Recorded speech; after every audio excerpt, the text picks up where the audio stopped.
اہل الکہف۔ اب ہم جا رہے ہیں اس غار کی طرف جس کا ذکر قرآن کی سورہ الکہف آیہ 9 سے 26 تک تفصیل سے بیان کیا گیا ہے۔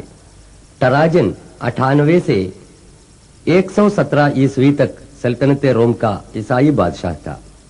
اس نے اپنی قوم کو بت پرستی پر مجبور کر دیا۔ جن لوگوں نے انکار کر دیا انہیں قتل کرنے کا حکم جاری کیا، لیکن 6 نوجوانوں نے اعلان کیا کہ ہم صرف خدائے واحد کی عبادت کریں گے جس کا کوئی شریک نہیں۔ یشو کی مورت یا کسی اور بتوں کی پوجا کرنے سے بھی انہوں نے انکار کیا۔ ٹراجن دقیانوس بادشاہ کے ظلم و ستم سے بچ کر یہ 6 نوجوان وہاں سے ہجرت کر گئے۔ راستے میں ایک نوجوان چرواہے نے اسلام قبول کر کے ان لوگوں میں شامل ہو گیا۔ چرواہے کے کتے کو ساتھ لے کر 7 نوجوان جوردان کے پائے تخت عمان کے قریبی علاقے رقیم کے ایک پہاڑ کے دامن میں ایک کوہ میں پناہ لی اور انہوں نے خدا سے دعا کی، اے پروردگار، تیری رحمت ہم پر عطا فرما اور ہماری بگڑی بات کو بنا کر ہماری مشکلیں آسان فرما۔ خدا نے انہیں نڈر بنا دیا اور گہری نیند سلایا۔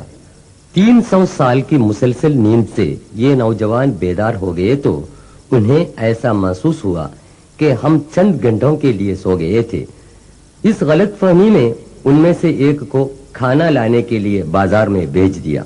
وہاں صدیوں پہلے کا سکہ دیکھ کر نوجوان پر شک پیدا ہوا اور اسے والی کے سامنے پیش کیا گیا۔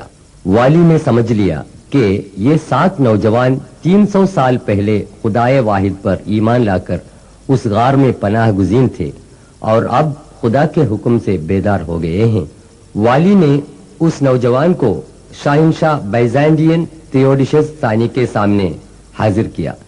تھیوڈیشس کا زمانہ حکومت 408 سے 450 عیسوی تک تھا۔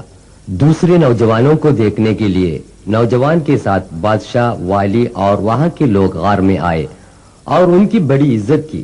اس قدرت الہی پر سب لوگ اچنبے میں پڑ گئے۔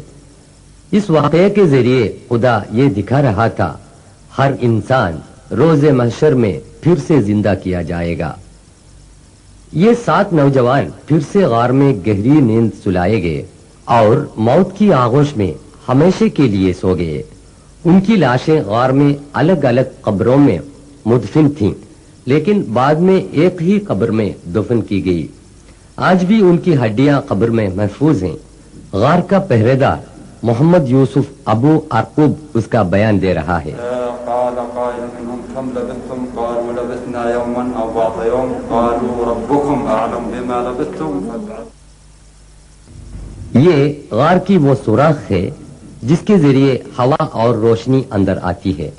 وَنُقَلِّبُهُمْ ذَاتَ الْيَمِينِ وَذَاتَ الشِّمَالِ وَكَلْبُهُمْ بَاسِطٌ یہ ان کے کتے کے کھوپڑے اور دھاڑی کی ہڈیاں ہیں۔